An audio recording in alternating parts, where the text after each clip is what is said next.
On commence avec le panel numéro 2.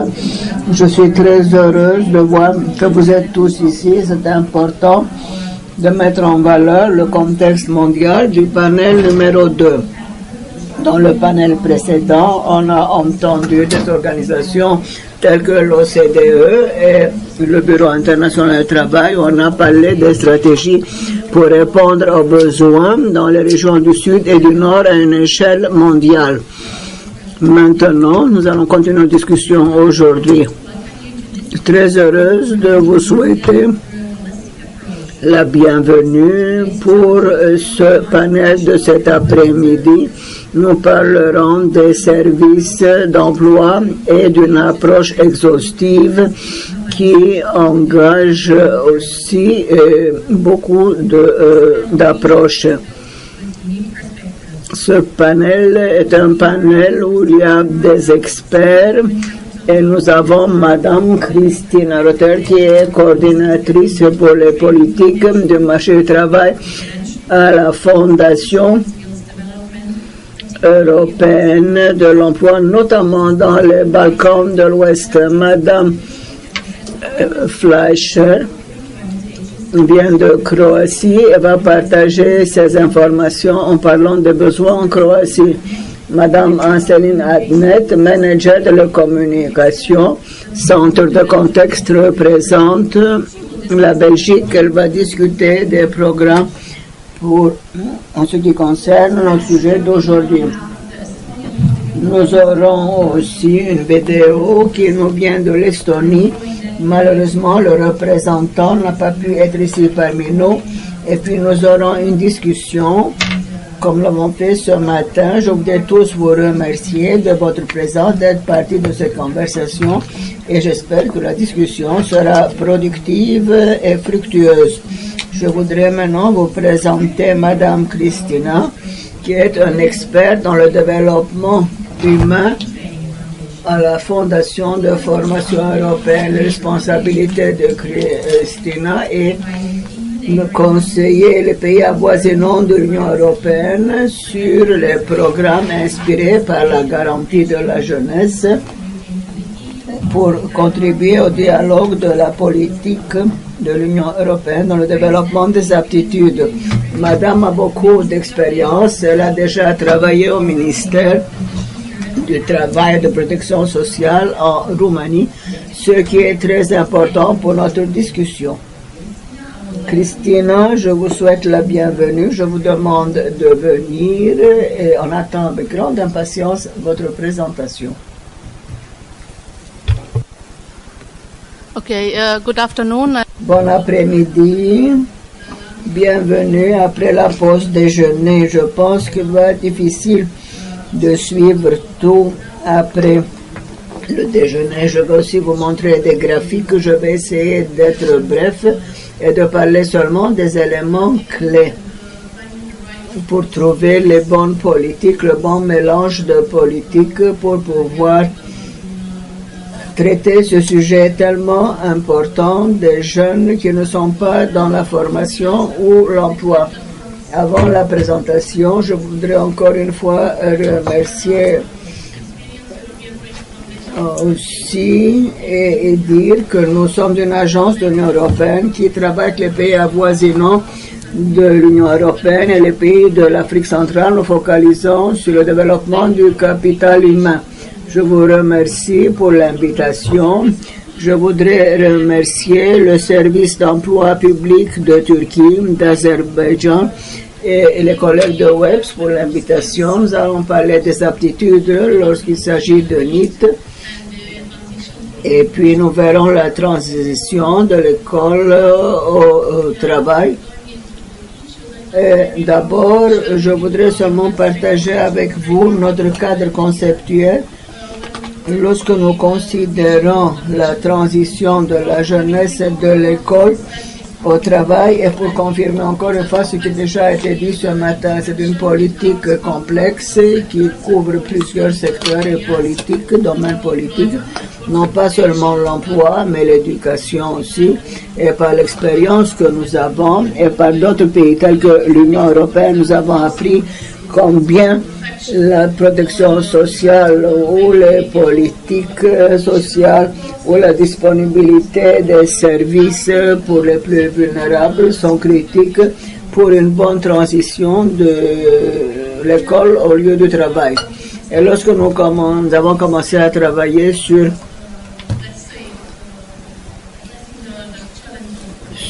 ce besoin et les difficultés de NEET, nous avons vu qu'il y a des conséquences à long terme de l'éducation, le type de l'éducation et aussi l'attachement au marché du travail. Vous le verrez plus tard et par votre expérience, vous savez qu'il y a une corrélation étroite entre l'employabilité et l'éducation.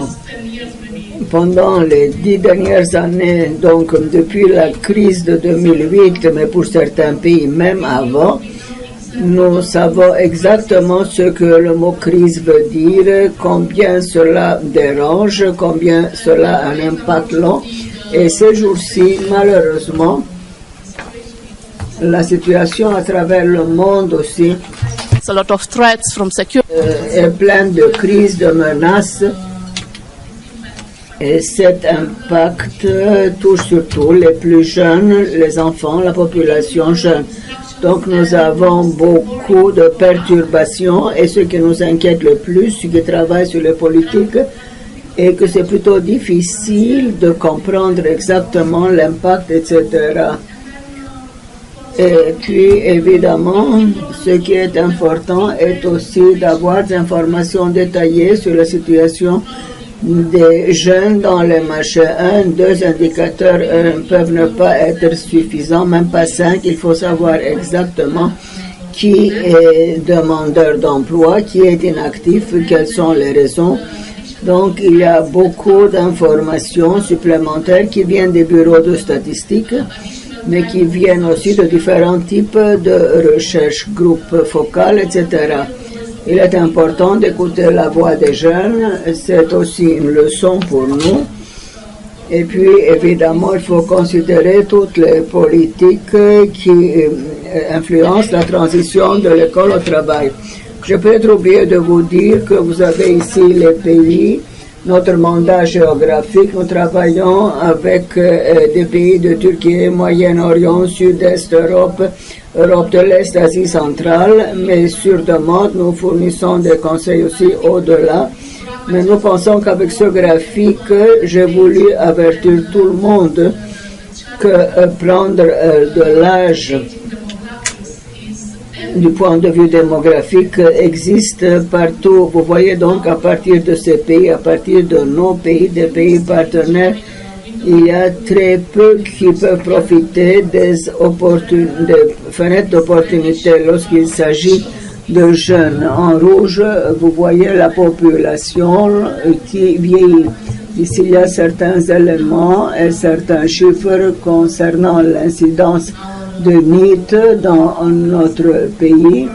Et cela reconfirme l'exposition à ce risque parmi les jeunes filles, surtout les jeunes femmes, et enfin peut-être peut nous montrer encore une fois la relation entre le niveau d'éducation et la probabilité d'emploi. Les indicateurs, les chiffres considèrent toute la force de travail employée, 15+, mais c'est plus ou moins une corrélation avec ce qui se passe pour les cohortes plus jeunes.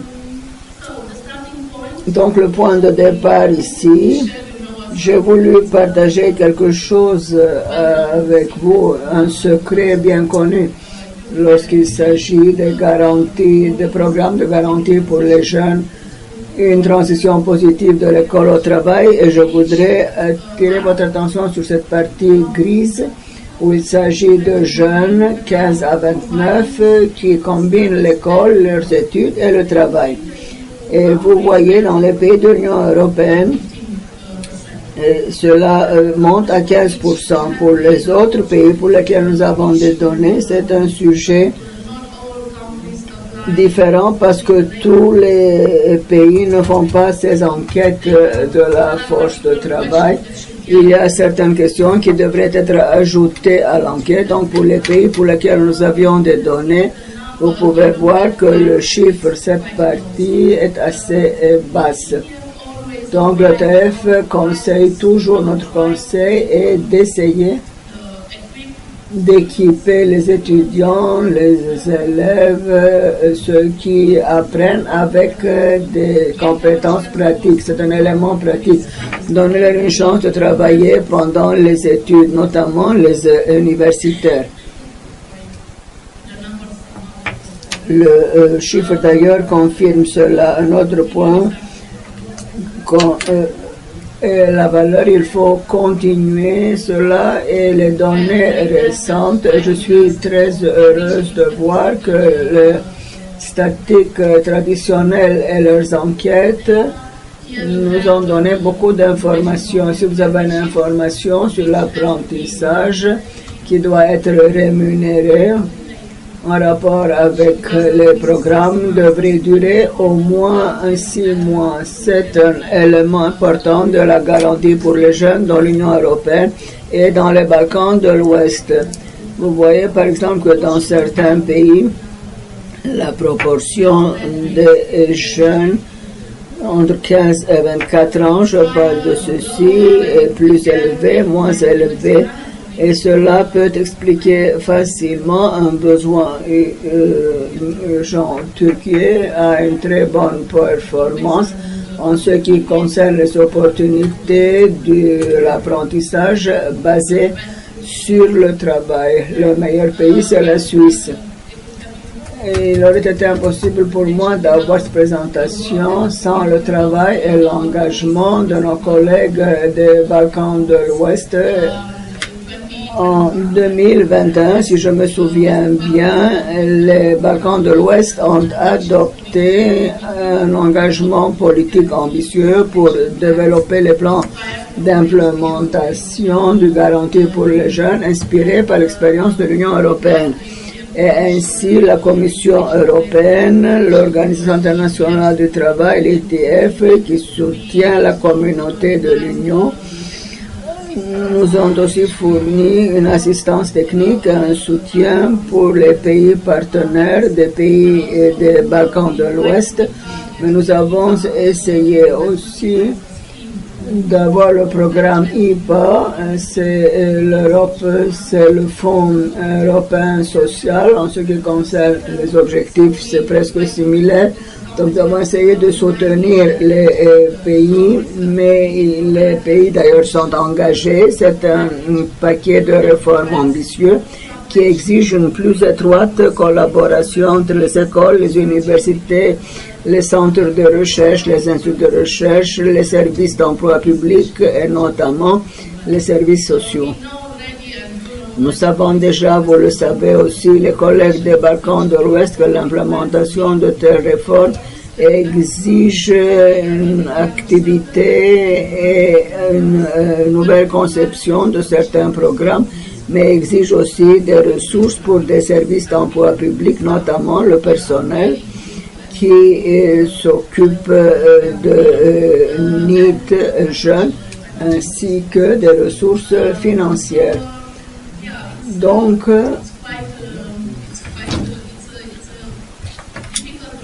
c'est une route difficile, nous avons un long chemin devant nous, mais je pense que vous allez aussi réussir, puisque tous les bailleurs de fonds et tous les autres, les agences de soutien se sont engagés pour fournir ce soutien. Ce que nous voyons dans les modèles de transition, et c'est ce que nous avons découvert après le travail avec les Balkans de l'Ouest, et que la sensibilisation et le Conseil sont critiques pour l'implémentation d'une bonne politique NEET et d'une bonne approche, et aussi les aptitudes. Malheureusement, je veux dire, il y a un changement sur le marché du travail, beaucoup de perturbations, les systèmes classiques ne peuvent pas continuer, c'est pas possible, et pour cette raison, nous argumentons pour un apprentissage durant toute la vie, des opportunités qu'il faut leur donner. et cela doit être fourni sur une base régulière. Un autre point, c'est le conseil carrière. Je pense que ce matin, l'un des intervenants, je crois que c'était le président de WEPS, qui a mentionné cette partie mentale, psychologique, le soutien dont ont besoin les jeunes, et c'est aussi notre point de vue. Notre génération actuelle des jeunes souffre aussi et ont beaucoup souffert de la pandémie. Donc maintenant nous avons avec des jeunes qui ont suivi les cours en ligne pendant 1 an ou 2. Évidemment, il y a eu des pertes dans le domaine de l'éducation qui n'ont pas encore été comptabilisées, mais nous vivons aussi des crises, des difficultés, etc. Donc, lorsqu'il s'agit de conseils de carrière et sensibilisation, nous devons aussi ajouter l'élément de coaching, de soutien psychologique, etc. Et pour faire ce changement, je pense que ce tableau exprime clairement la situation. Donc, des objectifs classiques de carrière qui auraient été la formation motivationnelle, l'activation, etc., enregistrement des besoins et essayer de renseigner comment écrire un CV. Donc, il faudrait s'éloigner de là et ajouter l'élément d'autonomiser les jeunes. Mais pour cela, il faut avoir des conseillers, un personnel spécialisé qui fera ce travail pour une activation durable et pour une autonomisation des jeunes. Et le dernier point, je ne veux pas insister parce que c'est plutôt technique, mais je voudrais évoquer ce point parce que je sais que les pays des Balkans de l'Est and also in European vont le trouver très difficile, et en Union européenne, il y avait aussi beaucoup de difficultés lorsqu'il s'agit de qualité et d'offres. Je suis sûr que vous savez de ce que je veux dire. La qualité de l'offre est une condition sine qua non. Il faudrait que l'emploi soit décent, adéquat. Donc une opportunité qui est adéquate à l'éducation de la jeune personne. Et puis, lorsqu'on parle d'un stage ou d'une éducation continue qui est offerte avec le programme garantie de la jeunesse, doit avoir une très bonne qualité. Vous savez qu'il y a un cadre de qualité avec des conditions qui doivent être réalisées. Là, il faut éviter évidemment les abus, le travail bon marché. Et lorsqu'il s'agit d'autres offres d'emploi, il faudrait évidemment aussi cela considérer l'État national, la nation. Et une autre chose que nous prêchons toujours au niveau de l'Union européenne, nous savons tous que le marché du travail flexible existe, travail de loin, etc. Mais il y a aussi un trend d'apprentissage. L'apprentissage se fait dans un format traditionnel, mais aussi dans un contexte informel. Donc tous les pays devraient avoir des mécanismes pour reconnaître et valider ces aptitudes, et pour cette raison, je voudrais aussi mentionner cela. C'est un exemple d'un processus de validation. Donc, je voudrais m'arrêter ici. Merci de votre attention et j'espère que la présentation vous donnera d'autres sources d'inspiration pour un soutien technique concernant votre travail. Merci.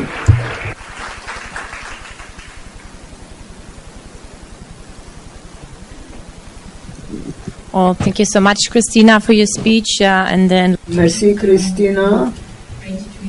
C'était vraiment intéressant d'avoir un aperçu. Vous aurez tous l'occasion de poser des questions, comme l'avons fait dans le panel précédent. Écrivez vos questions et vous pourrez aussi poser les questions à Christina par la suite.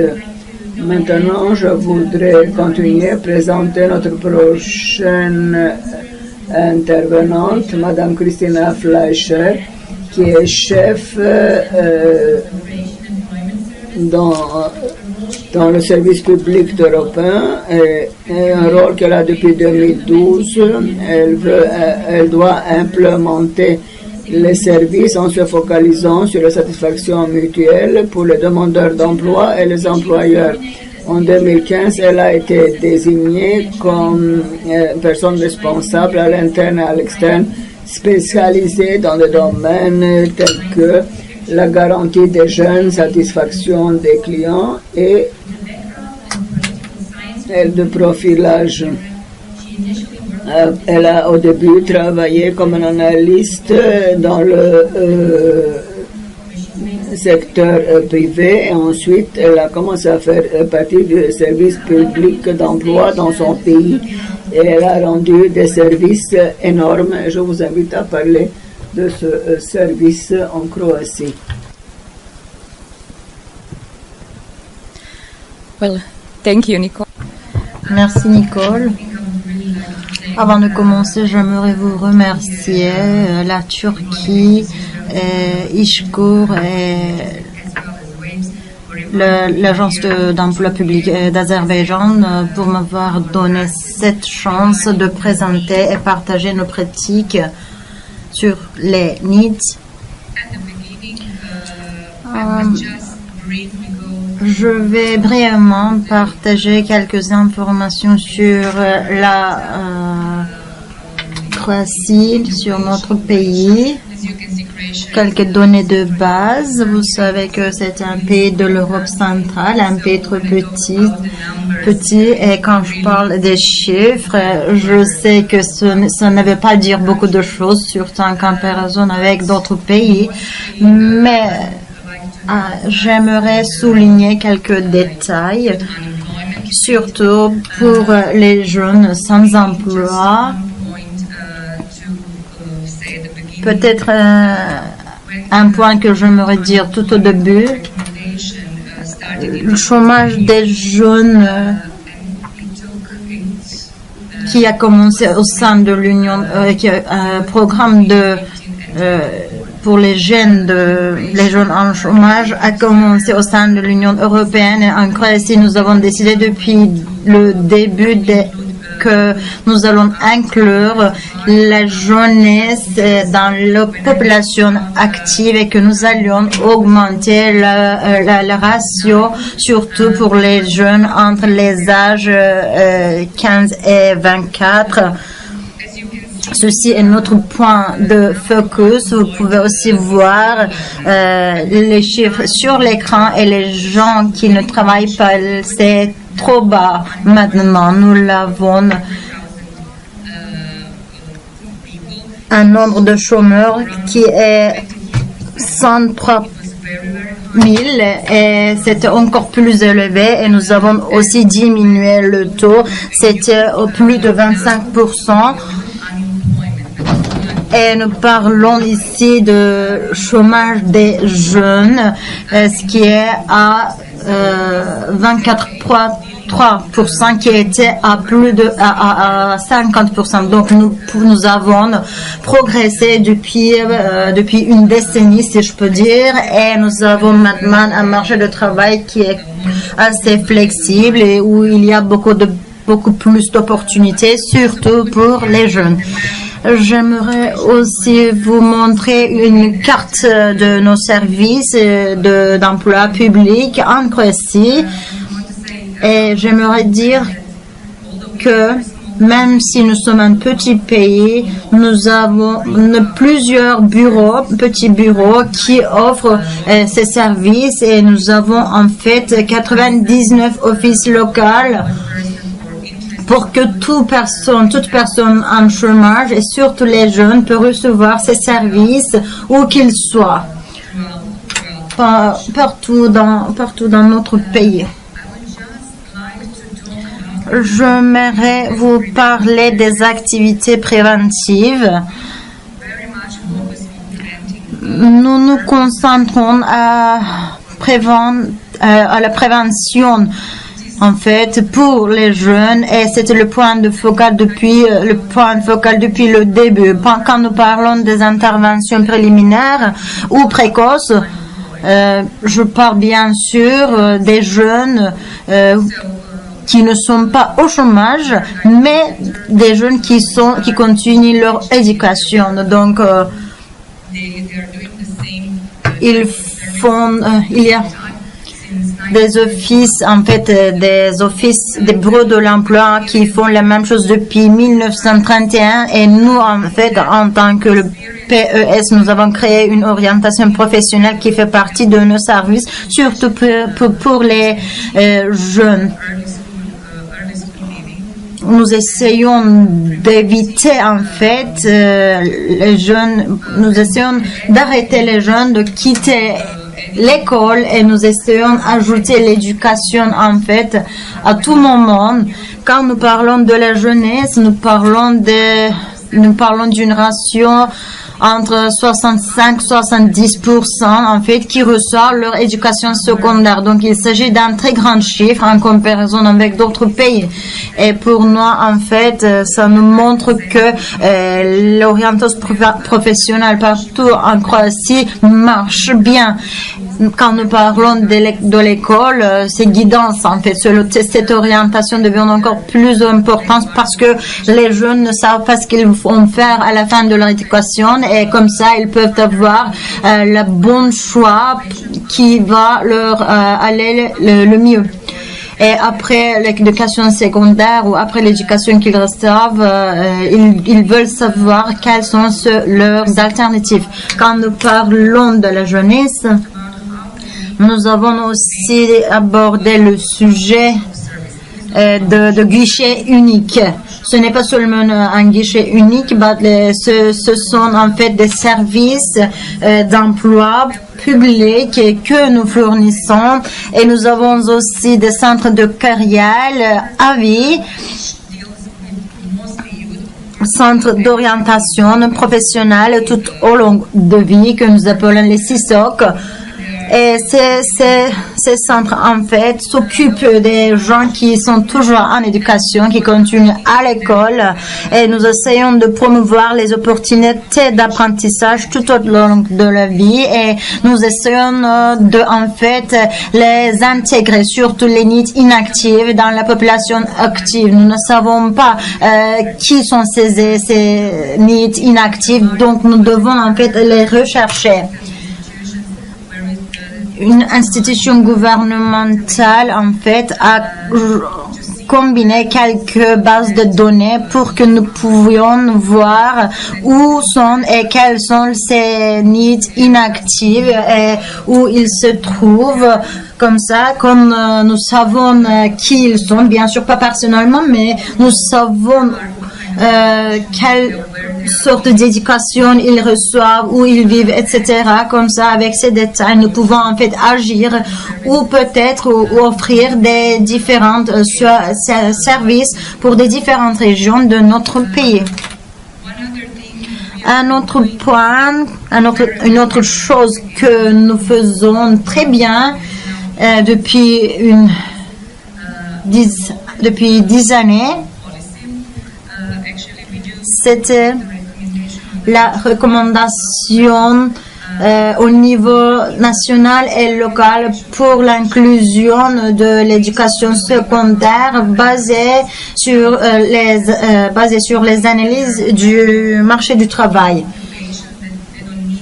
Nous essayons de montrer aux étudiants que, en fait, dans 1, 2 ou 3 années, il va y avoir une occupation pour eux et nous essayons de leur recommander la meilleure.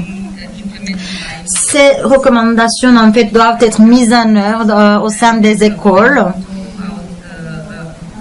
Nous travaillons bien sûr en collaboration avec le ministère de l'Éducation. Et nous voulons tous diminuer ces chiffres pour les jeunes,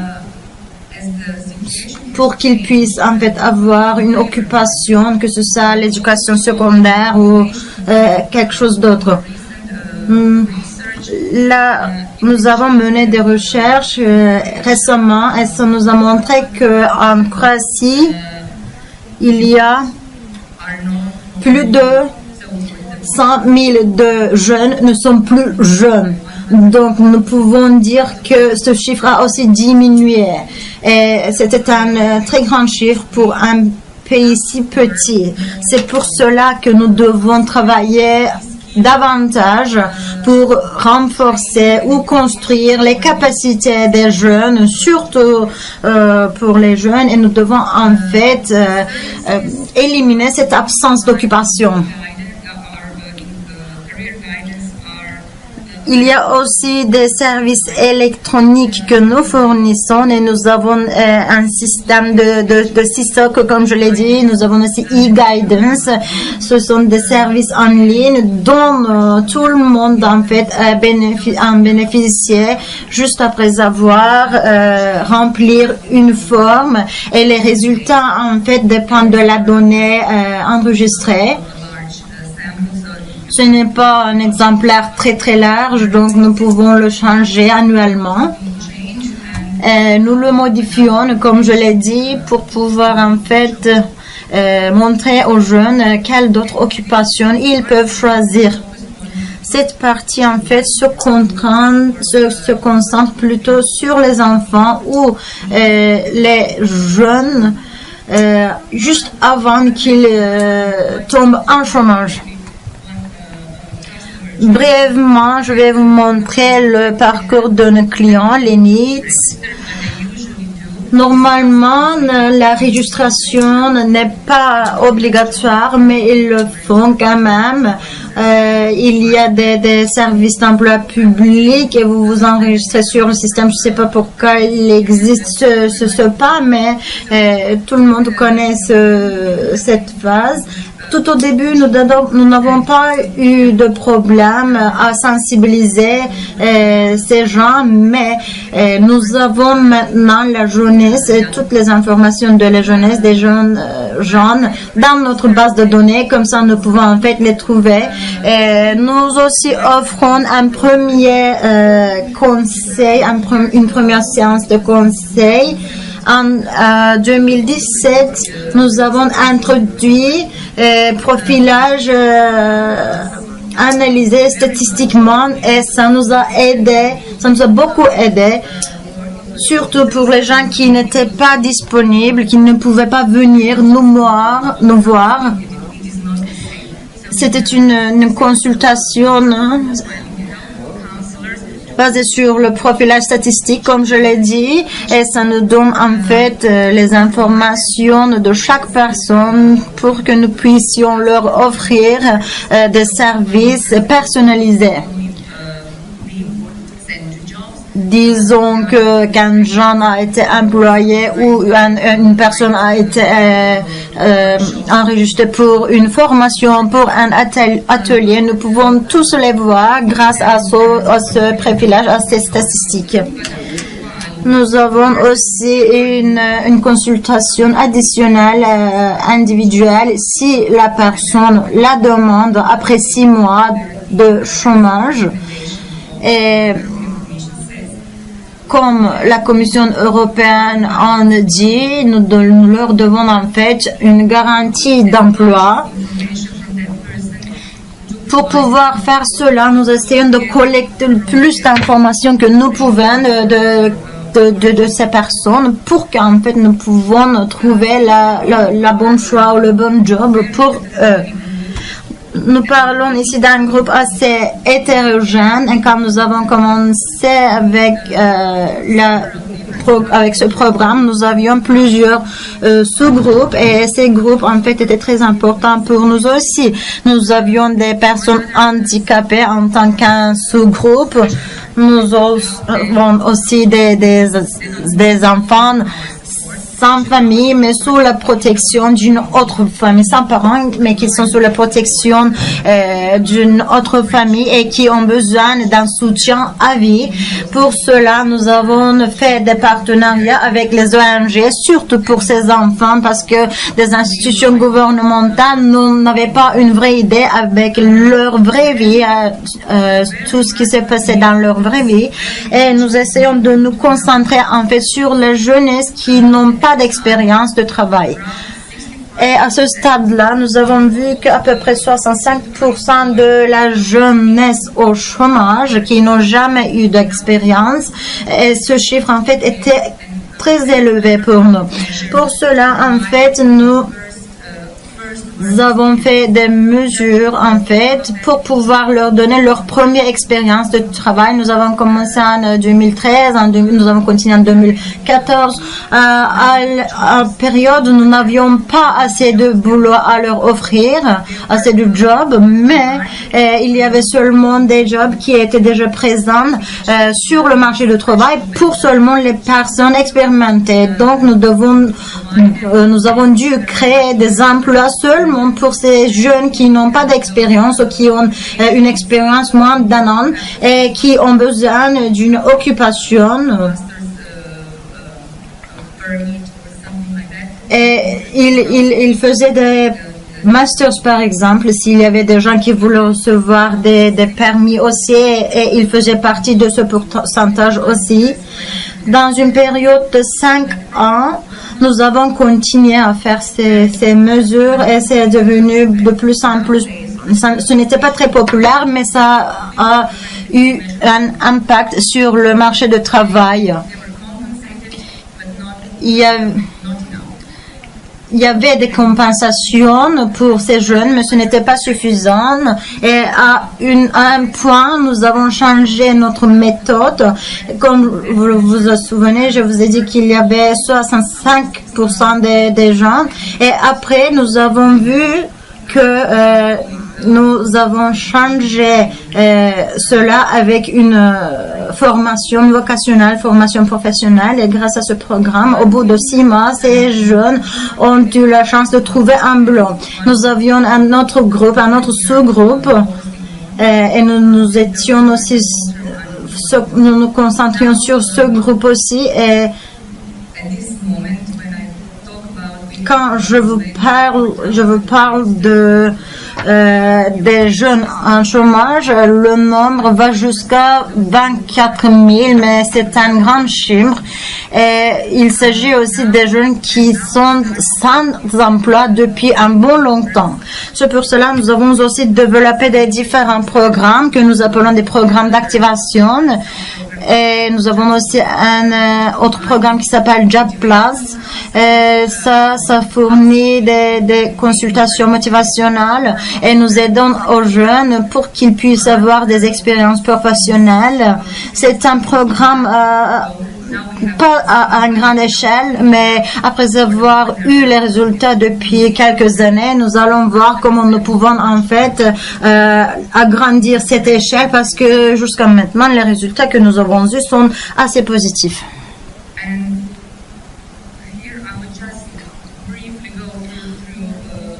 Je veux brièvement vous montrer les mesures que nous prenons pour la jeunesse. Maintenant, nous ne nous concentrons plus sur les subventions, mais nous nous concentrons plutôt à l'échelage, le renforcement de capacité de la jeunesse et sur les nouveaux programmes que nous appelons vouchers, qui veut dire des pièces justificatives. Il y a plusieurs résultats qui sont très satisfaisants pour nous. 64% des jeunes, des personnes qui suivent ce programme en fait, sont des needs. Donc ceci est un grand chiffre aussi. Et nous aussi fournissons des formations en ligne. Et j'espère que ça va continuer de la même façon pour les jobs verts.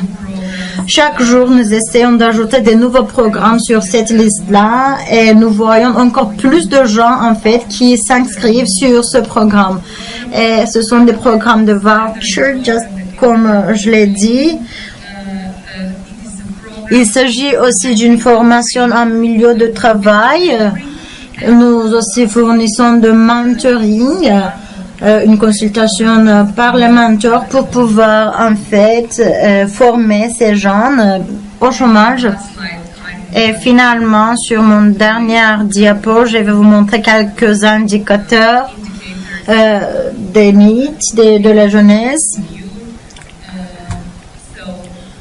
Donc, j'ai fait juste une comparaison entre 2013 et 2022. apparemment, nous n'avions pas un problème avec les gens qui quittaient l'école précocement, mais maintenant nous avons un problème sur lequel nous devons nous concentrer grâce à ces indicateurs. Le nombre de chômage, le nombre des gens en fait qui participent à la population active augmente de plus en plus, mais nous trouvons que ce n'est pas toujours suffisant. Et donc, je pense que ça sera tout de mon part. Je vous remercie beaucoup pour votre patience. Thank you very much, Christina, for presenting also on behalf of the Croatian Public Employment Services for. Merci Christina. Vous avez parlé des programmes et des jeunes, et les programmes que vous avez entamés dans vos agences privées et publiques. Je voudrais maintenant souhaiter la bienvenue à Anseline Adnet de Forum, qui est manager de communication et centre de contact. Elle est convaincue que le rapport, les analyses et l'intelligence collective sont les choses les plus importantes. Elle dit toujours qu'il n'y a pas de problème, mais que des solutions. Pendant les 12 ans de sa carrière, avec son diplôme en communication, elle a continué à travailler dans le pragmatisme, créativité, dans une société internationale qui s'appelle NG.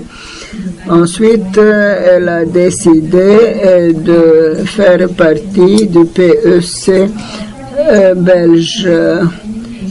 Elle coordonne toutes les dimensions de la communication. Elle veut faire de sorte que la voix du client soit prise en considération. Elle utilise aussi ces résultats.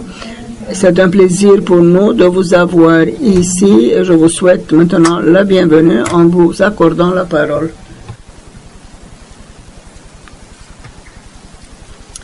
Bonjour à tous, bonjour à toutes. Switcher les traductions au cas où.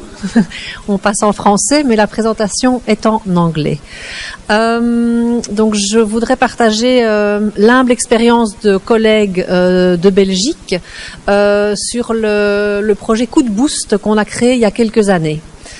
Alors évidemment, vous avez entendu dans ma description, la voix du client est pour moi quelque chose de très important, la voix de l'usager. Donc pour vous expliquer la méthode, les objectifs, les publics cibles, les résultats, j'ai envie en fait de vous raconter deux histoires. Parce qu'on a beaucoup parlé ici et c'est très riche de toute une série de concepts, mais derrière tous ces concepts il y a des gens, des vraies personnes, des vrais demandeurs d'emploi, et ici vous avez devant les yeux, je ne vais pas donner leur vrai prénom parce que voilà, mais on va les appeler Pierre et Marie. Donc Pierre et Marie sont ce qu'on appelle, ce jargon personnellement que je n'aime pas beaucoup, needs, mais ils sont surtout Pierre et Marie avec leur histoire, avec leur background et avec leur perspective maintenant grâce au fait qu'ils aient pu bénéficier de cette cellule Coup de Boost. Alors qui sont-ils? Pierre, c'était clair dans sa tête, il allait devenir militaire. Depuis tout petit, il n'a pas changé son projet, je veux être militaire. Il se fait que quand il a passé les tests assez jeune, parce qu'il n'était pas très scolaire, Pierre, on lui a dit, mais Pierre, tu seras jamais militaire. Et je peux vous dire qu'on lui a pas dit avec beaucoup d'empathie, parce que le monde militaire n'est pas toujours très empathique. Tu ne seras pas militaire puisque tu as un problème de santé. Pierre, complètement dévasté, complètement démotivé. Énorme déception. Une déception qui en a entraîné une autre, qui en a entraîné une autre. Bref, Pierre fait maintenant partie de ce qu'on appelle la catégorie des needs chez nous. Marie, autre histoire. J'ai envie de dire c'était la fille parfaite, j'exagère, mais la fille dont tous les parents rêvent, c'est-à-dire que Marie, quand on lui demande de faire quelque chose, elle fait quelque chose. Elle va à l'école, elle réussit à l'école. On lui dit de faire ceci, de s'engager là-bas, elle le fait. Un trajet, en fait, inconsciemment, elle n'a pas beaucoup fait de choix dans sa vie, Marie, parce que tous ses choix ont été en fait portés par son environnement familial. Et au moment donné de choisir ses études, ok, tu deviendras infirmière. on lui a mis ça dans la tête, où c'était voilà une évidence. Et en fait, Marie, elle a dit mais pas du tout. Moi, j'ai pas envie de faire ça. Mais comme Marie est une fille qui fait ce qu'on lui dit, ben Marie, elle a commencé ses études d'infirmière. Mais Marie, au bout de 6 mois, elle a dit c'est pas possible. Elle a craqué. De nouveau, déception, entraînant une autre déception, entraînant d'autres frustrations. Marie, elle a complètement décroché et elle s'est retrouvée aussi dans ce qu'on appelle la catégorie des needs. Alors heureusement pour eux, pour ces deux-là en tout cas, il y en a malheureusement beaucoup d'autres qui n'auront peut-être pas cette chance-là, ils ont pu bénéficier de cette cellule Coup de Boost qu'on a créée il y a quelques années en Belgique. En quoi est-ce que ça consiste et qu'est-ce que ça a pu leur apporter surtout? Ce qu'ils ont beaucoup aimé, j'aurais voulu qu'il soit là aujourd'hui avec vous pour qu'il le présente, il l'aurait fait de façon beaucoup plus authentique, mais je vais essayer d'être la voix de l'usager. Ce qu'ils ont vraiment aimé, c'est cette combinaison entre il y a des activités collectives et il y a des activités individuelles. Et alors dans le collectif, ce qu'ils aiment bien, c'est qu'ils sont tout à fait conscients qu'ils sont tous différents, ils ont tous une histoire différente, ils ont tous des difficultés différentes, mais par contre, ils sont tellement similaires, ils ont tellement de choses à partager, ils ont tellement de points communs en même temps. Et le fait de se retrouver dans un groupe, alors l'important dans le concept, c'est que ce soit le même groupe pendant toute la durée du trajet, qui est un trajet qui dure 6 mois. Au fur et à mesure, ils retrouvent confiance en eux, ils retrouvent confiance dans un groupe, ils retrouvent un environnement dans lequel il y a de la sécurité en fait, de la sécurité de manière même presque psychologique. Alors la combinaison évidemment avec l'approche individuelle est indispensable puisqu'ils sont tout à fait conscients aussi que la situation de Marie n'est pas la même que celle de Pierre, n'est pas la même que les 10 autres qui sont dans leur groupe. Donc ils ont besoin d'avoir à un moment donné des face-à-face avec lesquels on peut vraiment traiter leur situation particulière et essayer de les amener dans un chemin. Et alors la troisième chose qui visiblement dans le concept les accroche et pour lequel ils accordent de l'importance quand on leur demande leur retour, c'est d'avoir cet endroit unique qui va être le leur.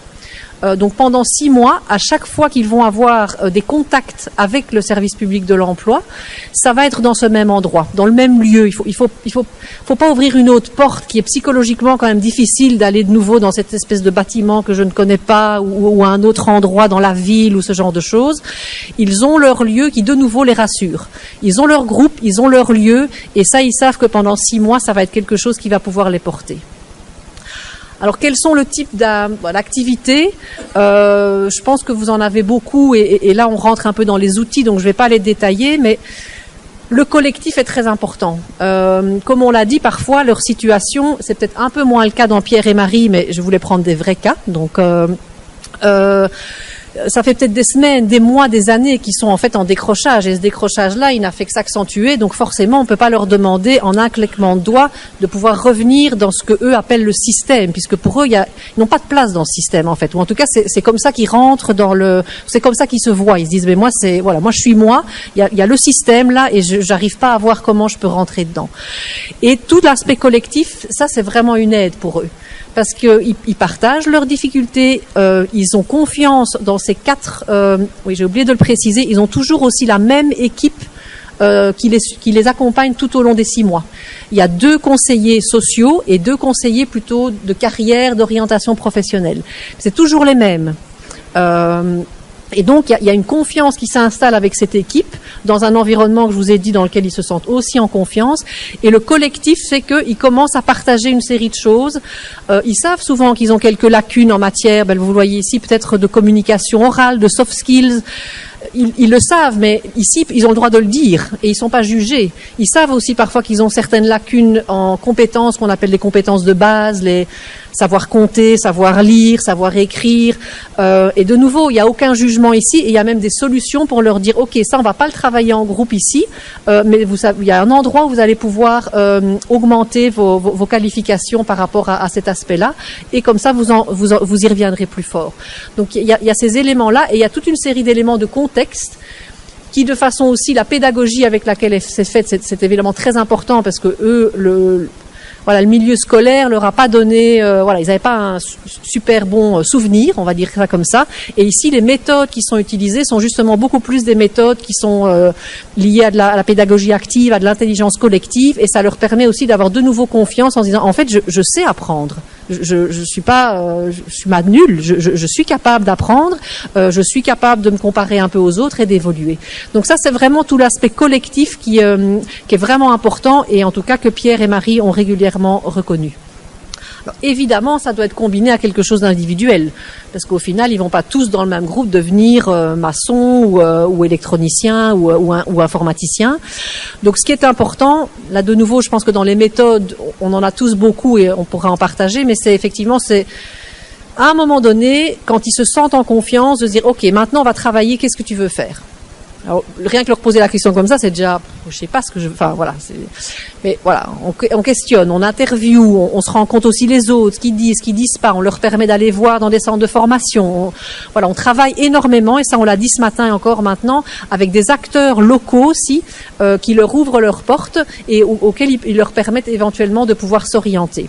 Et alors, à partir du moment donné où on a en fait défini avec eux le trajet professionnel, ou ne serait-ce que le projet professionnel. Alors là, j'ai envie de dire, c'est facile, ce serait trop facile de dire ça, hein. Tout le monde ne sort pas de là avec succès, mais je veux dire, c'est gagné à 50%, puisqu'alors là, on va mettre, on en reparlait ce matin, les différentes étapes pour y arriver, et alors des étapes qu'on veut volontairement des petits succès, parce qu'on a envie de nouveau redonner confiance. Donc on va mettre à chaque fois des petites étapes pour qu'ils commencent à avoir plutôt une accumulation de petits succès qu'une accumulation d'échecs qu'ils ont connus depuis en général pas mal d'années. Et donc ça aussi, ça leur redonne confiance dans ce système, en disant ben voilà, c'est possible, j'y arrive, je suis capable, j'ai confiance en moi, et petit à petit c'est tout à fait bénéfique. Alors ici, quelques chiffres quand même à partager avec vous qui valent, voilà, ce qui valent. Je vous l'ai dit, le trajet, nous, ce qu'on a défini, c'est en lien peut-être aussi un peu avec la garantie jeunesse, mais pas uniquement. On s'est dit, ok, on va tester un peu 6 mois. Moins, c'est trop court, c'est pas assez de temps pour créer cette confiance et pour vraiment travailler le projet professionnel. Plus, ce serait génial évidemment, mais à un moment donné, voilà, il y a le nerf de la guerre qui est aussi le côté financier, et on se dit que après 6 mois, ils sont déjà en capacité de presque un peu plus voler de leurs propres ailes, et donc il faut pouvoir accepter aussi d'arrêter le trajet pour pouvoir surtout offrir à 15, 20 autres de profiter également de ce trajet-là. Et au niveau, ce qui nous a permis de choisir aussi en termes de mois, c'est qu'on se rend compte qu'à la fin des 6 mois, on a 50% qui ont ce qu'on appelle aussi un jargon très éloigné, mais de sortie positive. Donc sortie positive égale, ou bien ils ont en fait vraiment un boulot, ou bien ils sont rentrés dans une formation où on peut se dire de long terme. Donc voilà. Bien, pas bien, moi je trouve que c'est déjà très bien, parce que ça veut dire que la moitié, effectivement, on les a relancés. Mais ce qui est encore plus intéressant, c'est quand on le regarde après 1 an, là ils sont à 70%. Donc ce qui veut vraiment dire qu'il y a un moment donné, il faut aussi accepter que ces choses-là prennent du temps, mais qu'en tout cas, on leur a donné suffisamment de cartes en main pour qu'après ils puissent se débrouiller tout seuls, et que la courbe, voilà, une courbe ascendante soit plutôt lancée. Et dans chacun des sites, donc en Belgique, en Wallonie, on en avait créé 2 comme test, et puis on a agrandi ça à une dizaine pour avoir une portée géographique qui nous paraissait raisonnable en termes de budgétaire et aussi en termes d'accès au niveau des jeunes. Et l'objectif est à chaque fois d'accompagner 50 jeunes par an par site. D'où évidemment les 500 jeunes.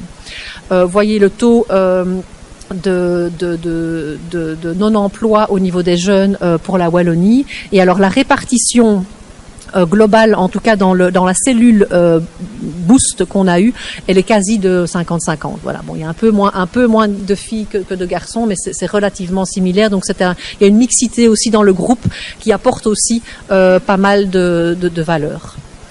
Alors ici, vous avez quelques feedbacks de l'un ou l'autre qu'on a pu glaner.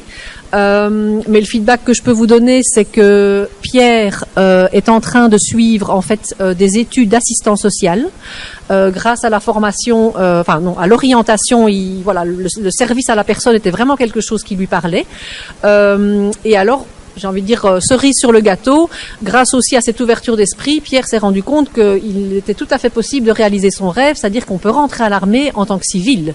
Et donc, il est tout à fait possible qu'il puisse être assistant social à l'armée en tant que civil. C'est pas encore le cas, mais je lui souhaite grandement. Et alors, Marie, où en est-elle aujourd'hui? Elle a commencé donc oui, pour la petite histoire, c'était tu vas devenir infirmière. Hein. Donc elle dit pas du tout. Orientation, testing dans certains centres de formation. Et en fait, Marie suit aujourd'hui une formation en carrelage. Donc en plus d'un métier très différent de ce qu'on lui avait donné au début, il y a aussi un peu c'est assez genré, on va dire, les formations en carrelage, en tout cas en Belgique. Donc elle a gagné une double force, j'ai envie de dire. Elle s'est un peu émancipée de ses parents et elle a trouvé sa voie, et en plus elle se sent capable de continuer ça même dans un milieu dans lequel elle va devoir un peu plus se battre que les autres parce que c'est un monde assez masculin. Elle va rentrer en stage puisqu'elle termine sa formation, elle va rentrer en stage ici quelques semaines et elle est quasi sûre d'avoir un boulot parce que carreleur fait partie des métiers en pénurie en Belgique et donc où les employeurs pleurent pour en avoir. Donc si tout se passe bien, ça devrait être une sortie positive pour elle. Je vous remercie, je remercie aussi les organisateurs et je suis à votre disposition pour toute question.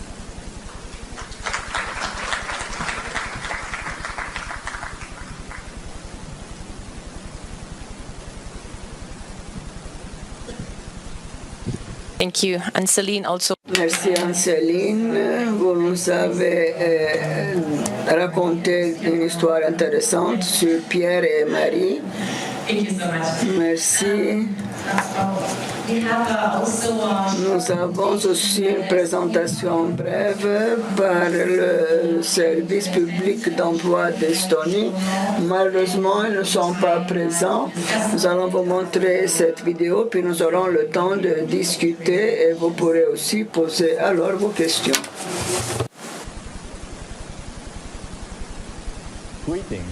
I am Olav Gersen, the head of... Bonjour, je suis Olav Gersen, le chef de Youth Policy, politique pour la jeunesse. Les jeunes sont un groupe cible pour nous et c'est pour cela que nous essayons de développer notre stratégie qui détermine ce que nous faisons et pourquoi nous le faisons. Partout en Estonie, nous essayons d'offrir nos services et nous essayons de travailler avec les employeurs ainsi que plus de 15 000 de jeunes entre les âges 16 et 24. 16 et 29, excusez-moi.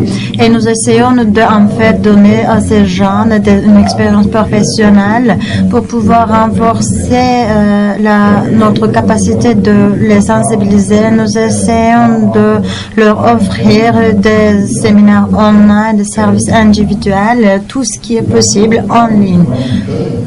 Pour pouvoir améliorer nos services, nous essayons d'accorder tout notre soutien et nous essayons d'avoir des meilleurs résultats en coopération avec nos partenariats inclus les municipalités locales, les communautés locales ou institutions éducationnelles.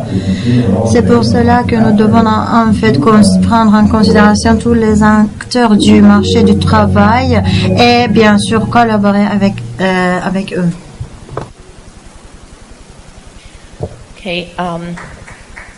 Yes. Some kind of this.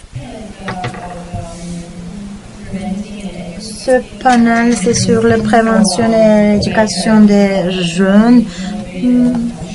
Je suis sûre que vous avez quelques questions à poser. Il va y avoir quelqu'un qui peut vous apporter le microphone pour que vous puissiez les poser à nos interlocuteurs, à nos panélistes. J'aimerais commencer avec Christina de Crassi. Vous avez parlé de la guidance, de l'orientation professionnelle, apprentissage à vie pour tous les citoyens à tout âge. Et peut-être vous pouvez partager une expérience de la vie réelle qui peut nous montrer comment vous avez aidé à quelqu'un en besoin d'aide. Je peux vous donner plusieurs exemples, mais je vais me concentrer sur un exemple que je connais personnellement. Quand nous disons que tout le monde peut recevoir ces services d'un centre d'apprentissage à vie, généralement, il s'agit des jeunes et de leurs parents.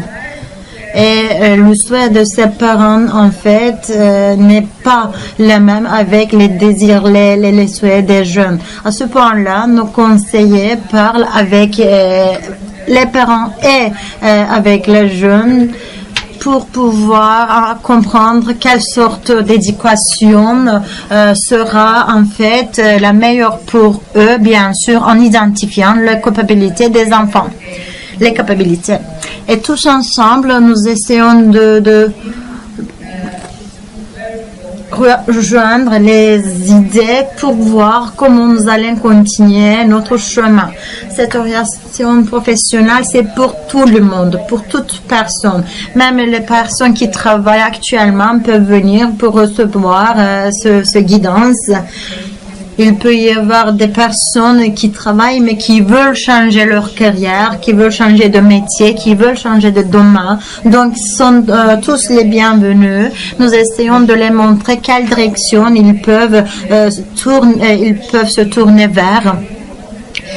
Si ils veulent avoir un entretien avec nos conseillers de carrière, avec nos guides, je leur informe que nous avons en fait des conseillers qui ont beaucoup d'expérience et qui vont en fait avoir des conversations profondes qui vont en fait leur montrer les choix les plus appropriés. C'est pour cela nous leur disons qu'ils peuvent nous faire recours à toute étape. Nous pouvons leur donner des vouchers, des pièces justificatives pour augmenter leur capacité, ou nous pouvons leur donner des pièces justificatives vertes ou digitales. C'est ce système que nous utilisons et ce sont deux exemples en fait que je peux partager avec vous sur l'orientation professionnelle et comment ça marche. Nous avons aussi une question pour Christina de European Training Foundation. Vous avez parlé aussi d'une garantie pour la jeunesse et je pense que c'était très intéressant pour nous. Ça représente en fait les pays qui ne font pas partie de l'Union européenne et qui peuvent avoir des différents concepts. Vous avez parlé d'une approche de partenariat, vous avez parlé de collaboration et d'engagement. Est-ce que vous pouvez partager quelques exemples de la différence qui ont été créées grâce à ces collaborations, surtout pour les jeunes? Question. Lorsque j'ai parlé de l'engagement en politique, j'ai parlé d'une chose qui est basée sur un engagement à haut niveau et basée sur le partenariat, parce que les pays étaient censés établir des groupes de travail, des commissions qui allaient se développer, qui allaient développer le plan d'implémentation pour les plans de garantie de la jeunesse. Donc, le partenariat qui comprend les ministères du Travail, les ministères chargés des politiques pour les jeunes, des bureaux de statistiques, etc., même des représentants des municipalités au niveau territorial, des associations, etc. C'est le premier élément. Et cela assure une approche holistique pour différents problèmes. Évidemment, dans le service d'emploi, public d'emploi, évidemment, il faut les ajouter aussi en rapport avec ce que vous nous avez demandé.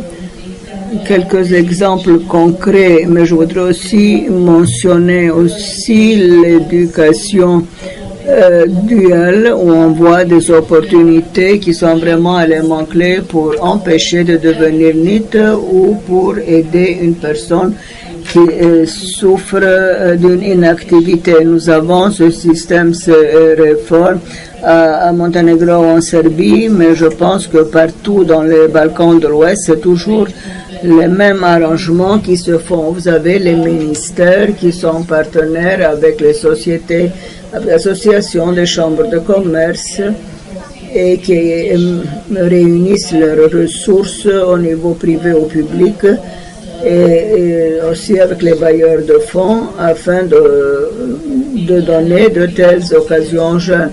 Et je suis heureux de voir que ce n'est pas une intervention basée sur un projet ad hoc. Nous voyons qu'une approche politique existe dans ce domaine. Et si l'on veut retourner à la référence à l'orientation de carrière, c'est important de travailler en partenariat parce que l'orientation de carrière, l'information sur le travail et la gestion, la diffusion changent. Et les services sont livrés parfois de façon différente et nous voyons en pratique des exemples de sociétés basées sur la technologie qui travaillent avec des services publics ou des ministères pour concevoir des plateformes d'information pour les jeunes, etc.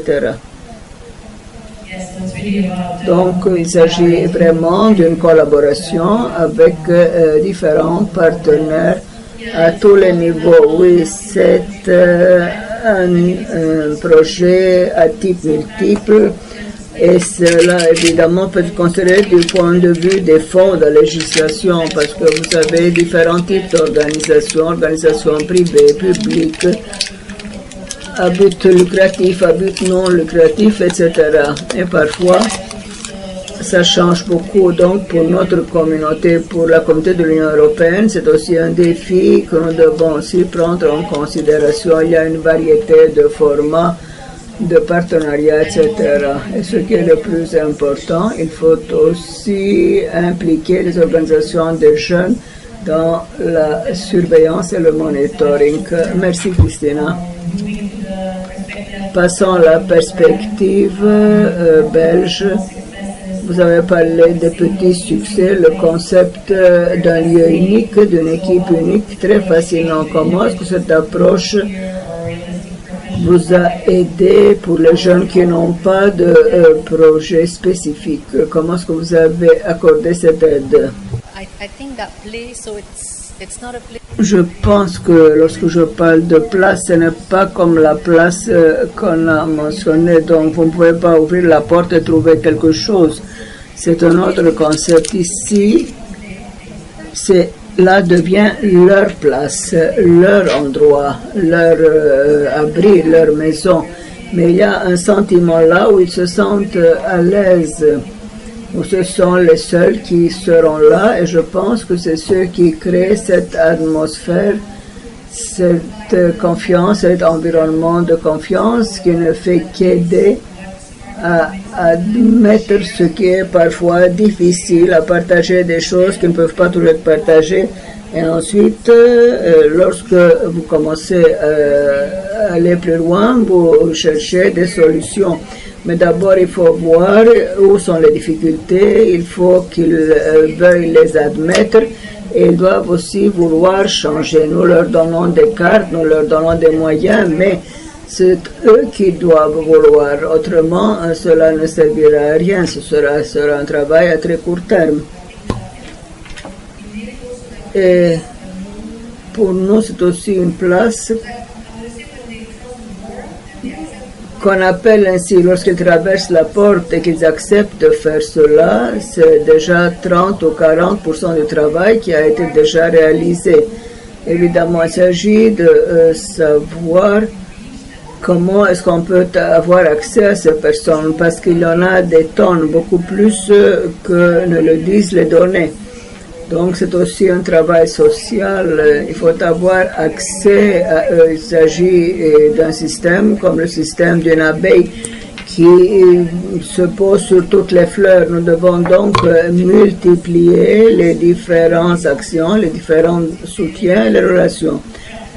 Parce que Pierre, comme je l'ai dit, comment est-ce qu'il en est arrivé? Pierre est arrivé parce qu'il est enregistré en Belgique, c'est obligatoire, parce qu'on travaille avec les services sociaux afin d'assurer le fait que si même ils ne sont pas NIT, ils sont enregistrés. Et entre nous, c'est une très bonne chose parce que là, vous savez vraiment ce qui se passe, mais il y a un désavantage. Le ministère d'Emploi n'était pas très content de cela parce que vous voyez là la quantité de personnes au chômage qui devient effrayante. Mais là, il faut confronter la réalité. Pierre, nous avons parfois envoyé des emails À un certain point, il lisait les emails et il disait, bon d'accord, je vais essayer. Mais je sais que 25% sont des choses qui s'entendent, c'est-à-dire le fait de réunir ces personnes en difficulté. Et lorsqu'ils voient quelqu'un qui s'intègre, ils sont encouragés, ils partagent cela. Et ça devient alors possible, et ça devient peut-être une chose qui est peut-être considérée. Et si au bon moment, avec un poster ou avec un email, vous avez accès à cette personne, vous avez beaucoup plus de chances de les aider. Oui, je pense, vous avez parlé d'une chose qui est obligatoire, et je pense que ce n'est pas seulement notre motivation, mais il faut créer la confiance avec ces jeunes. C'est peut-être la chose la plus difficile. Maintenant, je voudrais vous demander s'il y a des questions dans la salle. Je vous prie de lever la main. Il y a un micro-baladeur et nous avons les intervenants qui voudraient bien répondre à vos questions et entamer une discussion. Je vois une question là. Bonjour, merci beaucoup pour les panélistes. Moi, j'ai deux questions pour Madame Anne-Céline. Pendant votre présentation, vous avez parlé de conseillers sociaux, vous avez parlé également de conseillers en formation professionnelle, mais je ne vous ai pas entendu parler de conseillers en emploi. Est-ce que vous avez utilisé des conseillers en emploi pendant cette expérience? Ça, c'est la première question. La deuxième question, je voudrais vraiment savoir quelles sont les mesures incitatives que vous avez mises en place pour retenir ces jeunes pendant 6 mois dans ce parcours-là, parce qu'il est difficile toujours de retenir des jeunes, surtout quand ils sont d'un âge bas et quand ils sont d'élite. Merci beaucoup pour les réponses. Merci pour la question. Alors, comment les retenir? Peut-être le plus important, c'est qu'on est très clair avec eux, donc on n'accepte pas tout le monde. Il y a un contrat au début, et c'est sur base volontaire. Et donc on leur explique très clairement le trajet qui va s'ouvrir à eux. Donc ils savent que c'est pour 6 mois, ils savent qu'il y a du collectif, ils savent qu'il y a de l'individuel, ils savent qu'il y a de la réflexion entre les deux. Et en tout cas, en général, avoir donné cette clarté dès le début fait que parfois on peut nous être déçus entre le moment donné où on fait un peu une séance d'information et le nombre de personnes qui s'inscrivent vraiment au final, mais c'est plus important de le faire comme ça parce que ça limite alors le nombre effectivement d'abandons quand on est vraiment rentré dans le trajet. Donc je pense que la clé elle est là, c'est de bien faire la sélection au début pour sentir le potentiel. C'est évidemment compliqué parce qu'on sent bien qu'il y en a l'un ou l'autre qui sont là et qui ne vont pas bénéficier de ce trajet-là alors qu'ils en auraient besoin, mais de nouveau, si on ne sent pas le potentiel qui vient un minimum d'eux, à ce moment-là, on va de toute façon les perdre. Donc ces autres personnes-là, on essaie de les réorienter vers d'autres structures, mais pour essayer de terminer le trajet au maximum avec les autres. Et alors, je me rends compte que j'ai oublié votre première question. Est-ce que vous pouvez répéter ? Ah oui, conseiller emploi, merci.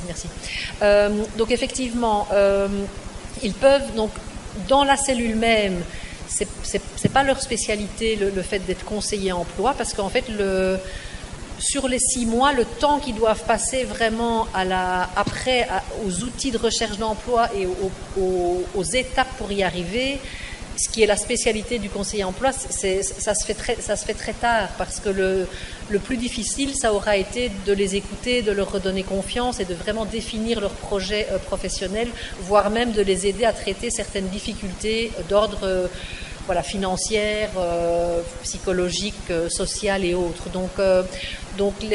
Par contre, ils ont forcément, les conseillers emploi qui sont aussi au Forum, peuvent venir intervenir de façon ponctuelle pour l'un ou l'autre atelier collectif, par exemple. Mais ils ne font pas partie de la cellule, vraiment de la cellule dure, quoi. J'espère avoir répondu à la question.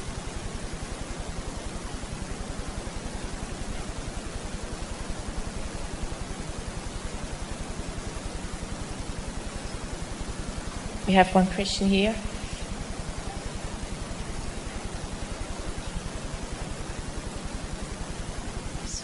Il y a une question ici. Christina, tu as dit dans ta présentation qu'un des enjeux était de savoir où se trouvaient les NEETs et comment aller les chercher.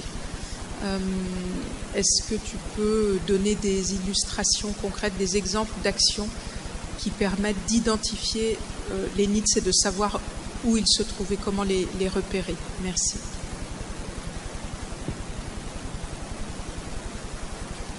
Thank you for the question. I think it is the most difficult. C'est pour la question, je crois que c'est la plus difficile.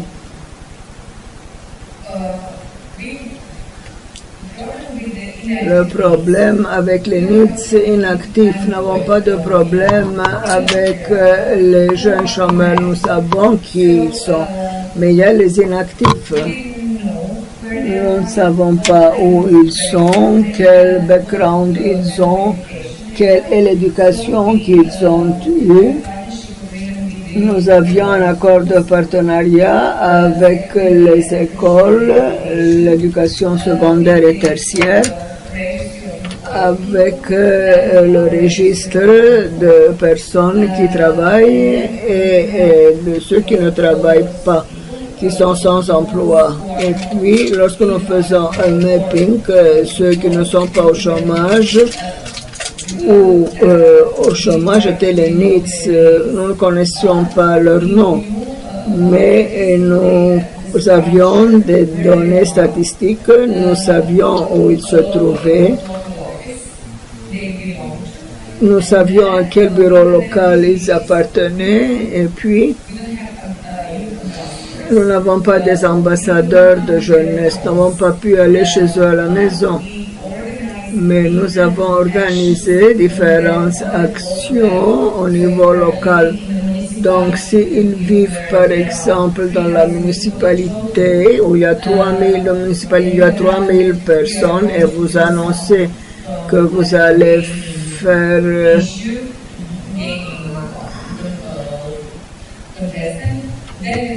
des concours, par exemple, de jeux, ils viendront.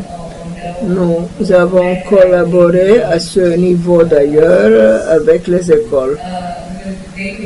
Parce que les écoles ont pu nous fournir des informations supplémentaires où les écoles avaient la possibilité d'inviter des anciens étudiants à une réunion et nous étions aussi présents. Mais je dois dire que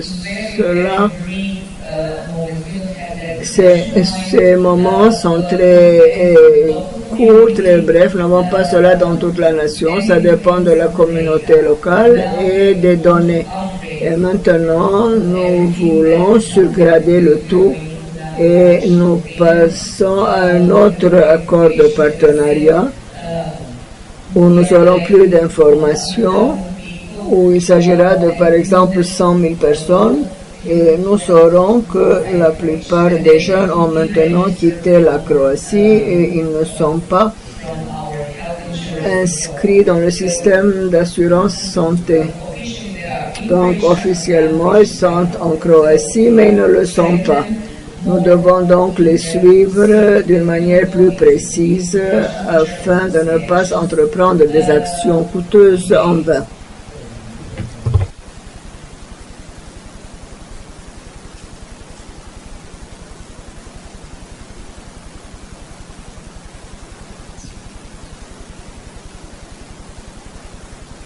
Merci.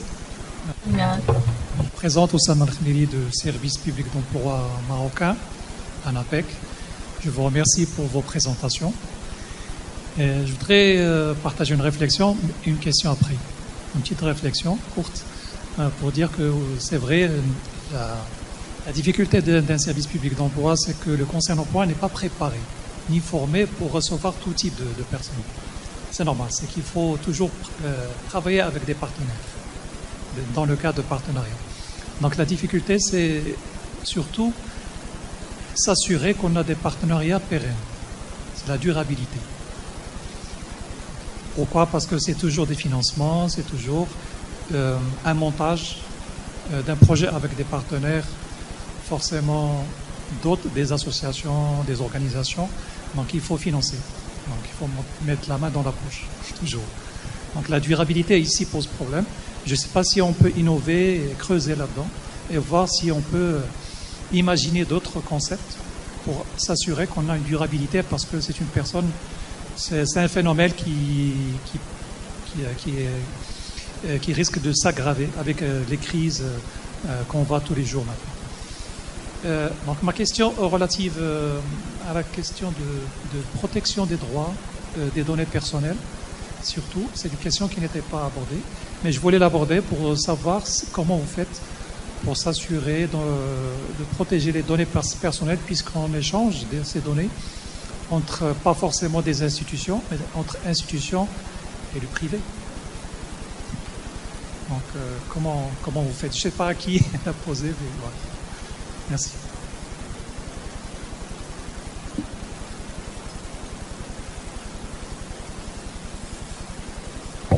I think this goes to the public employment services. Yeah. Les services d'emploi public, n'est-ce pas?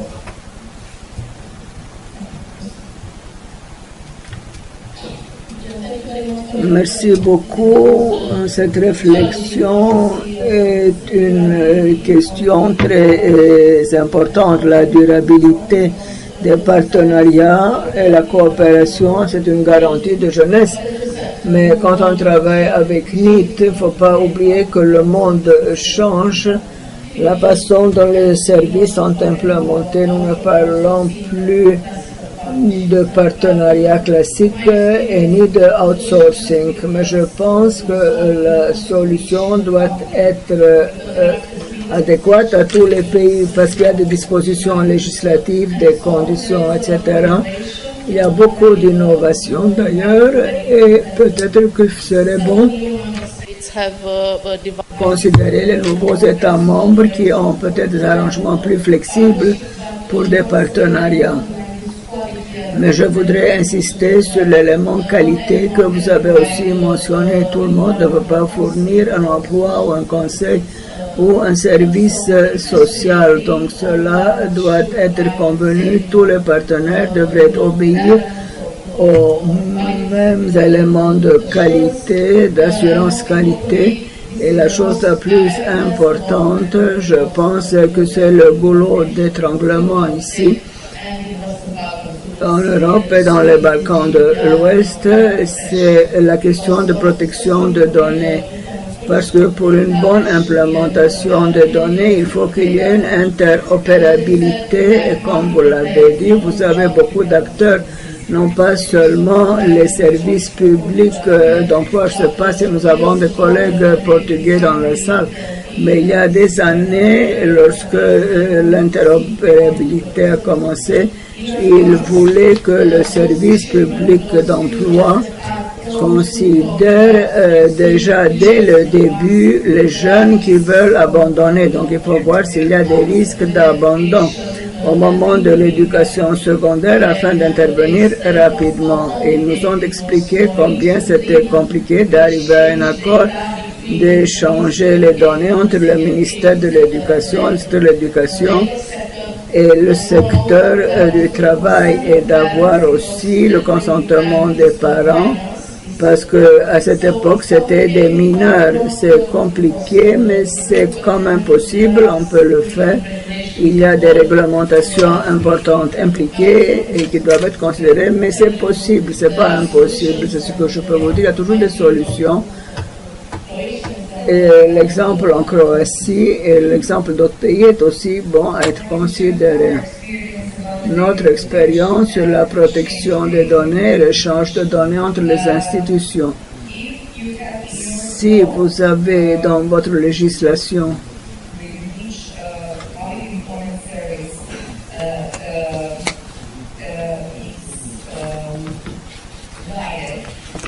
des dispositions qui guident le service public d'emploi, et si vous dites quelles sont les données que vous collectez, pour quel objectif vous possédez ces données. Et pour chaque institution, si c'est les mêmes institutions, donc au sein de l'institution, il faut qu'il y ait un accord de partenariat sur les données qui seront échangées. Et pourquoi? Pour quelles raisons? Nous avons réglementé cela. Et je ne peux pas dire que nous avons des problèmes en ce qui concerne l'échange de données. Ce ne sont pas des données qui seront partagées au niveau public. Ce sont des données qu'on utilise pour faire un peu de cartographie. Peut-être que je peux partager mon expérience. Alors que vous avez aussi une expérience en ce qui concerne la formation des conseillers. Je vous ai bien compris. Nous faisons la conception de notre propre centre de formation. Nous avons un accord de partenariat financé par des fonds de l'Union européenne. Nous avons des groupes de 15 personnes qui y sont formées pour devenir formateurs. Il s'agissait de l'année 2002. Lorsque nous avions nos formateurs, c'était un groupe qui forme les autres. Donc, entre 2005 ou 2006, je ne me rappelle pas exactement quelle année c'était, nous avons stipulé pour tous les conseillers qui venaient d'être recrutés, qui devaient assister à 3 phases de formation. Autrement, ils ne peuvent pas devenir conseillers. Puis, il y a un mentor qui s'occupe d'eux, donc un conseiller plus expérimenté. Et pendant leur travail, ils ont différentes formations auxquelles ils peuvent participer parce que tout cela est conçu tous les jours. Mais, entre-temps, notre centre de formation avait un partenariat avec d'autres centres de formation, d'autres partenaires, ce qui nous a fourni la connaissance de différents types de formation. Donc, nous avons affaire avec des conseillers de formation nous-mêmes.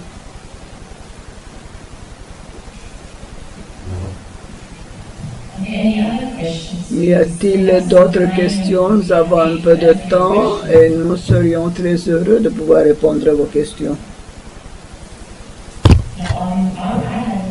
J'ai une question pour Christina. Je n'ai pas vu que vous avez une question.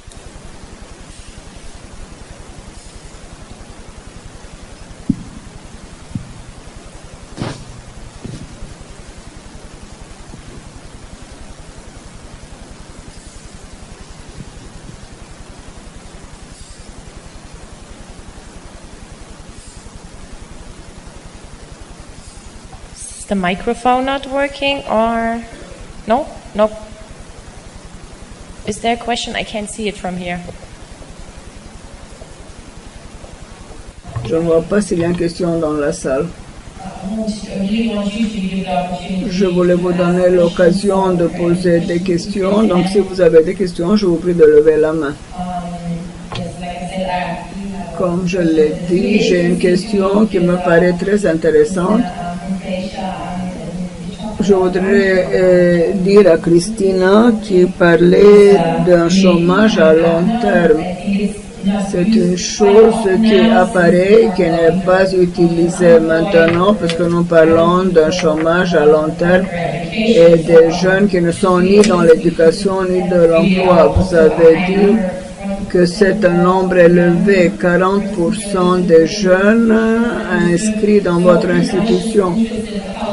C'est intéressant aussi de vous demander comment vous identifiez ces personnes, quelles sont les exigences. All unemployed Pour les demandeurs d'emploi, si on considère les fonds de l'Union européenne, il faut faire une différence entre les personnes entre 15 et 24. C'est de 6 mois plus tard, ils deviennent des chômeurs à long terme. Et après 25 jusqu'à 12 mois. C'est le type de définition que nous utilisons pour un chômage à long terme pour la jeunesse. C'est pourquoi le chiffre est plus grand. Si nous considérons tout le monde, 12 mois et plus, alors le chiffre serait beaucoup plus réduit. Mais c'est un problème. Et puisqu'ils sont jeunes, je dois dire qu'il faut les préparer à la société pour leur avenir. Nous ne pouvons pas leur permettre de rester au chômage longtemps s'il n'y a pas de raison pour cela. Évidemment, il y a différents types de sous-groupes et vous ne pouvez pas les empêcher de devenir demandeurs d'emploi à long terme, mais dans ce pool de jeunes chômeurs, il y a certainement des jeunes qui peuvent trouver un emploi, mais il faut voir ce qu'on peut faire avec eux. Dans les zones rurales, il n'y a pas d'opportunité ni pour l'emploi, ni pour l'éducation, ni pour soutien, parce qu'il y a le problème du transport qui coûte. Nous devons leur fournir des instruments, des moyens pour entrer dans le marché du travail. Dans d'autres zones,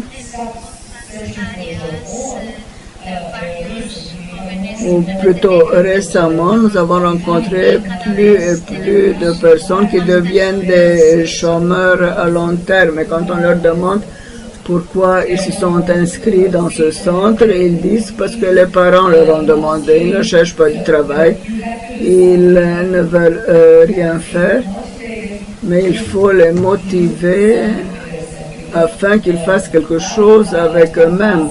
Parce que le temps passant, ils perdent leurs compétences, ils perdent leur motivation,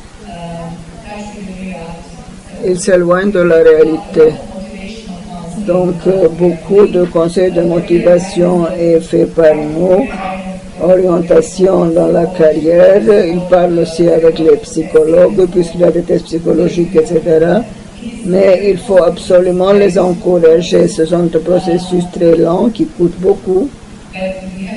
Mais nous devons faire quelque chose parce que nous n'avons pas assez de force de travail qui diminue et nous ne devons pas les laisser chômeurs.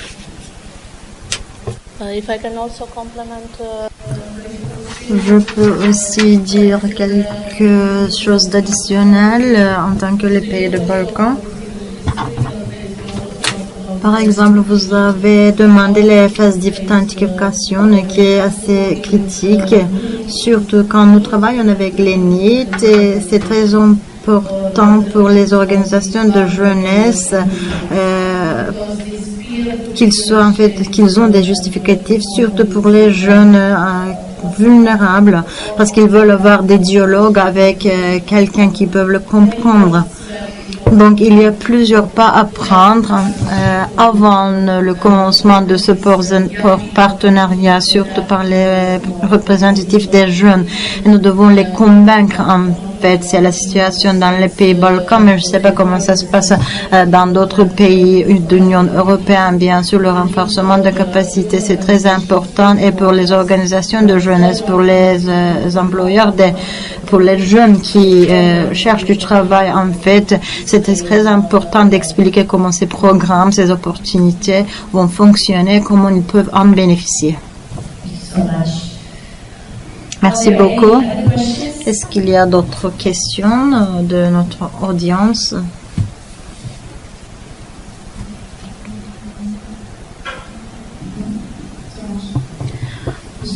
Alors j'ai beaucoup de questions. Je m'adresse à Anne-Céline sur le programme Coup de Boost. Quelles difficultés vous avez rencontrées au moment de la création et de la mise en place, et quelles seraient éventuellement les choses qui seraient encore à améliorer à ce jour? Alors, beaucoup de difficultés. Pourquoi? Parce que on l'a dit, c'est un projet partenarial. Donc il fallait trouver déjà le bon dénominateur commun entre les acteurs qui allaient y contribuer. Aussi bien en termes de ressources financières que de ressources humaines, etc. Donc ça, c'est quelque chose qui est riche, mais donc qui pose effectivement une série de difficultés, qui prend aussi un peu de temps. Mais par contre, je pense qu'il faut un peu écouter tout le monde et essayer de trouver ce fameux dénominateur commun, parce que c'est ça qui fait qu'alors tout le monde le soutient vraiment au final. Donc voilà, ça c'était clairement lors du lancement du pilote quelque chose qui a pris du temps, beaucoup plus que ce qu'on imaginait, puisqu'on était tous d'accord sur l'idée, mais après sur la manière de réaliser l'idée, c'est là où le diable se cache dans les détails, comme on dit. Et alors la difficulté, et qu'on a encore aujourd'hui, c'est que on est comme c'est quand même un concept, on est quand même obligé de le définir, comme je vous l'ai dit, voilà, c'est 6 mois, c'est un groupe de 10-15 personnes, enfin on est obligé de donner des balises pour arriver à le déployer, et en même temps, ces balises peuvent être parfois très très frustrantes, d'être obligé de les respecter en fait. Donc parfois, les conseillers nous disent: vous êtes sûr qu'on pourrait pas faire encore un mois de plus avec ces gens-là? On a envie de dire oui, mais alors on dit oui, mais là il y en a 15 autres qui attendent. Enfin, donc c'est cet équilibre à trouver entre, à un moment donné, il faut quand même bien baliser les choses, parce que sinon, sinon je pense qu'on perd aussi en efficacité, même et en même temps, donc ça veut dire qu'il faut accepter presque avec les gens, donc bien partager avec les collègues qui vont porter ça, et avec les participants aussi, parfois leur rappeler en disant: écoutez, c'est vrai qu'on pourrait peut-être continuer, mais sachez qu'il y a d'autres personnes qu'on est prêt à accueillir, et donc voilà, il faut partager pour que tout le monde ne soit pas trop frustré à la fin, parce que c'est quelque chose qu'on a toujours envie de continuer. Enfin voilà, on sait quand un projet s'arrête, on sait quand un projet commence, on ne sait pas souvent quand il s'arrête, mais là à un moment donné il y en a d'autres qui attendent. Donc ça, je dirais que c'est. Alors après il y a plein d'autres difficultés dans des choix d'outils à utiliser, mais je dirais que ça c'est des difficultés plus faciles à surmonter que peut-être ces deux-là qui sont plus liées en fait aux relations humaines.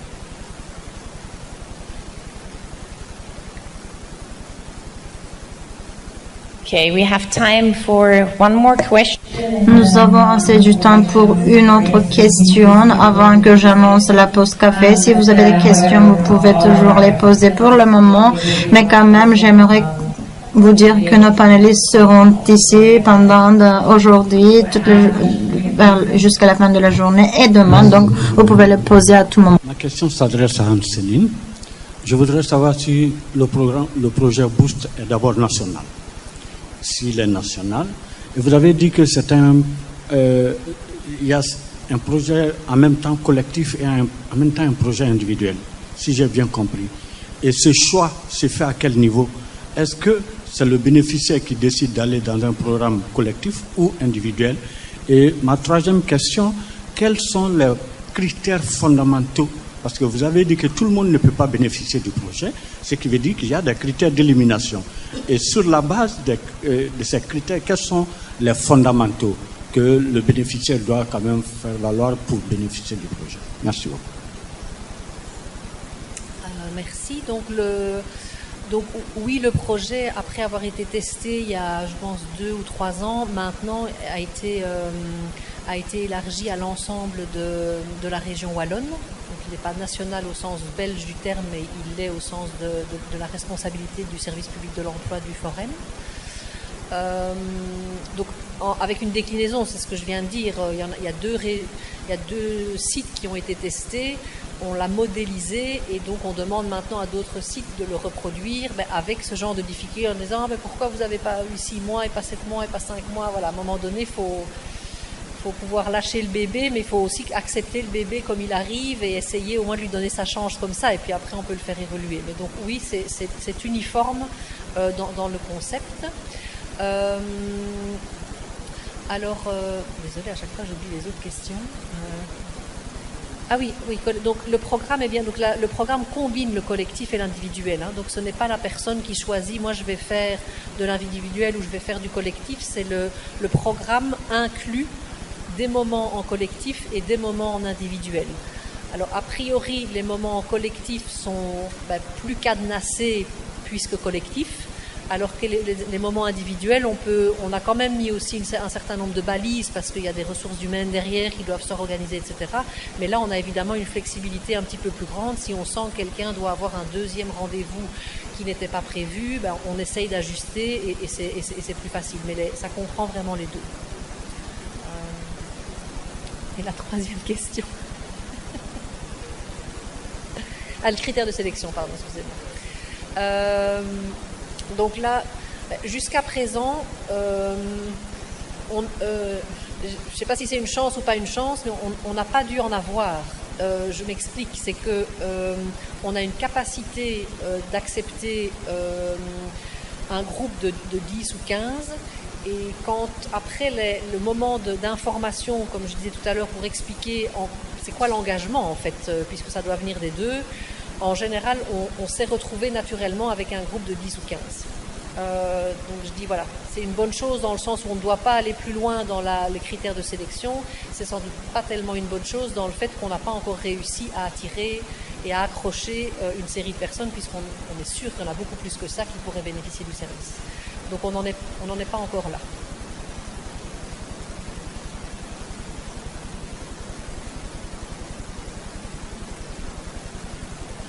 Thank you so much for all your. Merci beaucoup pour toutes vos questions et j'aimerais remercier nos panélistes. Un des plus grands défis que nous faisons face, c'est bien sûr les ressources et le personnel, si je comprends bien. Et je pense que ce sont aussi des sujets très importants que nous allons avoir la chance d'aborder pendant les sessions de demain, et ça serait très intéressant d'entendre d'autres collaborateurs, d'autres partenaires. Je pense que maintenant, nous avons fini notre panel. Nous allons avoir une pause café et puis nous allons nous retrouver à moins quart 4 et nous allons avoir une présentation de Ayaba Turquie et Işkur Turquie. Je vous remercie beaucoup pour votre participation et à tout à l'heure.